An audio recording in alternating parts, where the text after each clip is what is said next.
Hello everyone! Welcome to a new Attendo tutorial. In this short video, we'll talk about the configuration of amortizations for assets. With this functionality, Attendo allows the user to enter amortization information for each asset.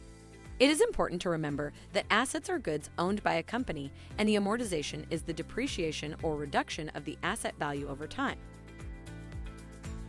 In Attendo, assets are amortized according to the amortization period and type.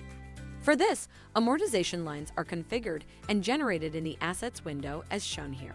First, the necessary information is entered, such as name, product, and category, start date, end date, and type. In this example, we'll create a monthly amortization plan with its usable life in months. Once the amortization is created, it is shown in the Asset Amortization tab. The lines show each asset's amortization plan and how the assets are monthly amortized as time goes by, based on the configuration previously generated. The Accounting tab shows the accounting accounts which are configured for the amortization.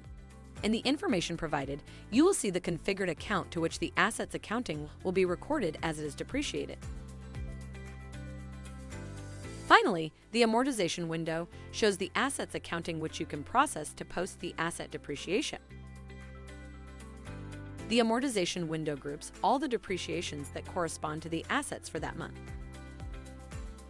In this example, once processed and posted, we can see two assets depreciated in that month as shown in the Accounting tab. Remember that Attendo always shows the status of the amortization in the status bar. We hope you find this tutorial useful to manage the assets amortization process. For more information, visit the Attendo documentation below. See you in the next video.